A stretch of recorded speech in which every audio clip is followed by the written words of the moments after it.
Oh my God. You want to hear about how Tyler Perry messed up another black story? Yes, please. The 6888 was a regiment in the U.S. military during World War II. They were a regiment of black women. I think they were involved in code deciphering or something like that. I didn't watch the movie. Won't watch the movie. Well, I don't really know who that person is.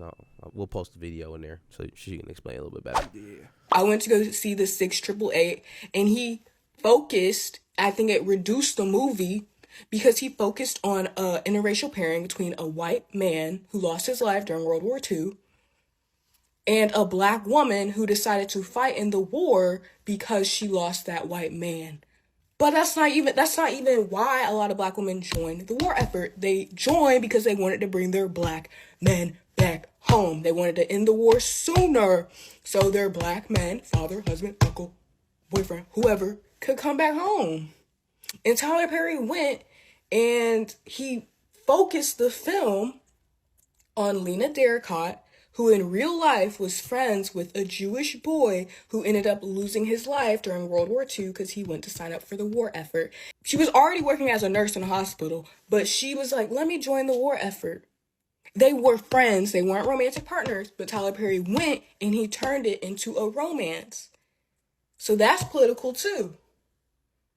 But there were many stories of a lot of the women in the Women Auxiliary Army Corps who joined the war because they wanted to bring their black men home.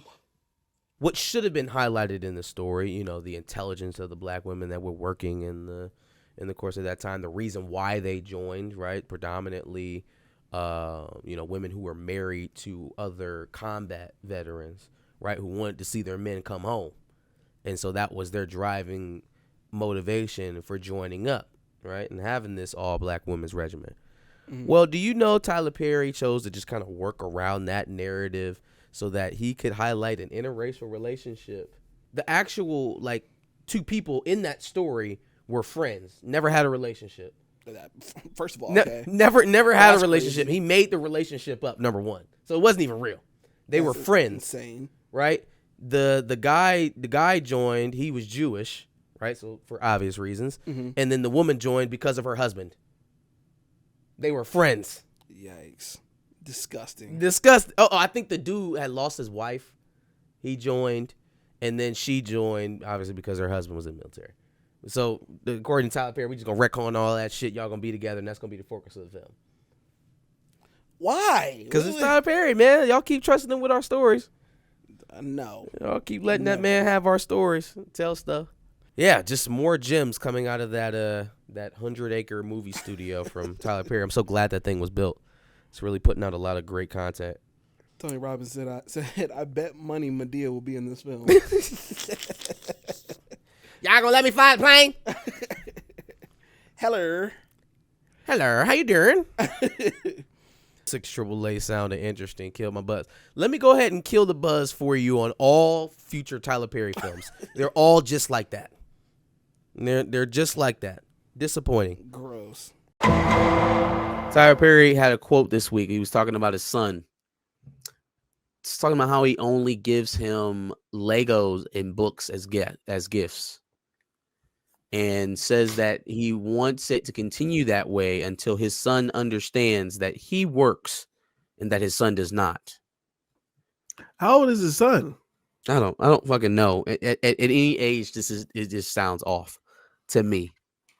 Like, first of all, the audacity to be trying to give your son morals.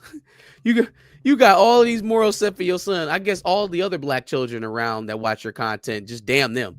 To hell what they watch and they consume. It's just the idea that he understands the idea of creating a silo around your kid to protect the things that they take in and things that form their minds. And yet he puts out the content that he does. That was very ironic to me. But then also I do find it a little like, what's the right word? I guess cringe is part of it. It makes me a little bit weirded out when I see celebrities who don't want to share their wealth with their children.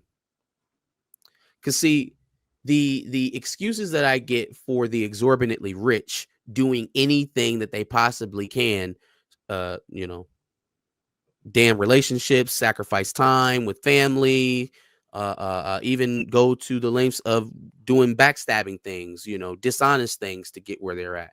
It's all an idea of you need to make that money to protect your family.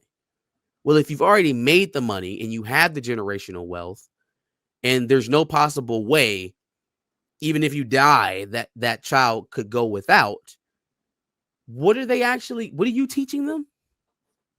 What are you giving them? Like, they're not going through actual strife. He's getting books instead of video games. That's not exactly living out of your car. You know what I mean? Getting Legos instead of a VR set is not exactly getting it out the mud. You feel me? So this idea that like, oh, I'm making my child earn it because I'm not giving them my money. The way I see it, the only thing you're actually doing in that situation is cutting your child off from the resources you work so hard to get for them. It is one thing if you are a working class parent and you don't want your child getting ideas that you're rich. That I get. I understand. Tyler, you rich. There's no overestimating your amount of wealth for your child. You are beyond his wildest dreams wealthy. The schools he goes to, the cars that he rides in to get to said schools. There's nothing about his life that is without. So this, I'm a make it hard on him just for the sake of making it hard on him. No, you're rich. Live like a rich person. This is what you did all of this shit for. Isn't that what dressing up like your grandmother for the last 20 years was for? Now you're going to make your son suffer even more. He going to suffer enough, fam. He's going to suffer enough. Well, his son is 10 years old, so he's realistically only got a couple of more years of doing just books and Legos. What is the point of buying, or what is it going to hurt your 10-year-old son for him to get expensive gifts from his father? They don't even have to be that expensive. Don't even got right. I was about to say there's plenty of things in between a Cuban link chain and a Lego set. Like there's a lot of runway there. A PlayStation, a Nintendo, fucking a gaming console, a gaming PC. And maybe it's not the fact of how he's parent, because I mean people got the right to do what they want with their kids. I guess maybe it's the virtue signal of why, like, oh, I'm doing this to better him. I don't think that's what that's going to do. Ultimately, it's just kind of cheap. Yeah, this feels like.